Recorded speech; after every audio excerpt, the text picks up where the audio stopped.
Hey everyone, welcome back to the Laundry Lab. We're here to uncover the secrets of spotless living. Great to have you all with us. So, what's on today's agenda? Well, today we're diving into something most people completely overlook. Oh, intriguing. Do tell. We're talking about cleaning your washing machine. Wait, hold up.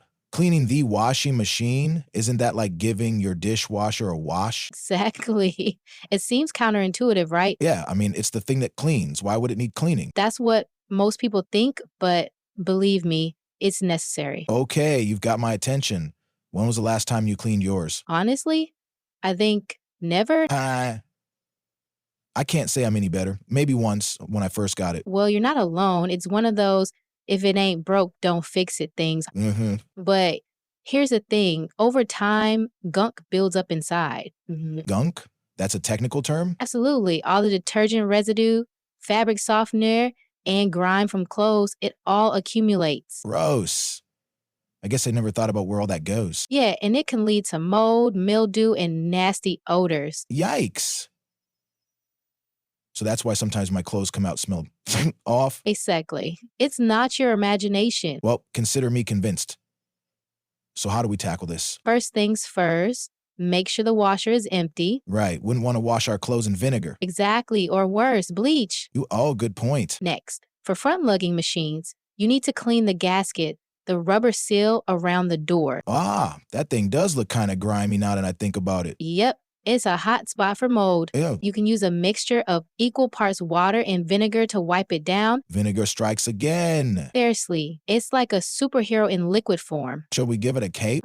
Maybe we should. So just wipe around the gasket with the vinegar solution? Yeah, make sure to get into all the nooks and crannies. Got it. For top loaders, it's a bit easier. You just need to wipe around the drum and agitator. Well, that's a relief for us top loader folks. Definitely easier, but still important. So after the gasket or drum is clean, what's next? Then you run a cleaning cycle. But if my machine doesn't have a cleaning cycle? No worries. Just run the hottest cycle with 2 cups of white vinegar in the detergent dispenser. Back to our superhero vinegar. Exactly. Some people like to add half a cup of baking soda directly into the drum. Oh yeah, the old baking soda and vinegar combo. Yep, they react and create a fizzing action that helps break down residue. Science in action. Totally. But I've heard that they cancel each other out chemically. Is that an issue? Well, they do react to form water and carbon dioxide, but that reaction helps to dislodge grime. So in this case, the reaction is beneficial. Precisely. Awesome. Now, some people use bleach, but I prefer natural cleaners. Same here.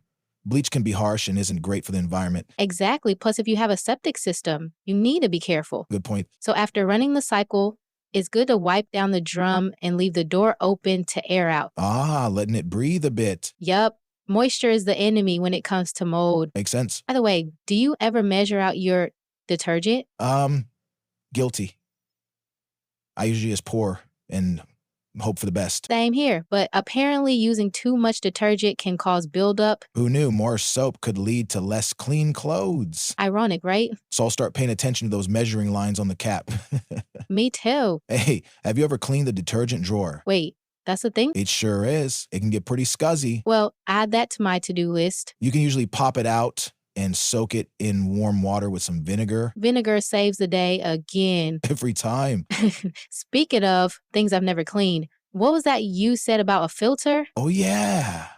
Many washing machines, especially front loaders, have a filter. Mind blown. Where is this elusive filter? Usually behind a small panel at the bottom front of the machine. And what does it do? It catches debris and small objects like coins, buttons, or even socks. Wait, so that's where all my missing socks have been going? Possibly. I have to check this out. Definitely. Just be prepared. You might find some interesting stuff in there. I'm both excited and a little scared. Fair warning. So how often should we be cleaning that filter? Every few months, or if you notice the machine isn't draining properly. Good to know. Oh, and here's a tip.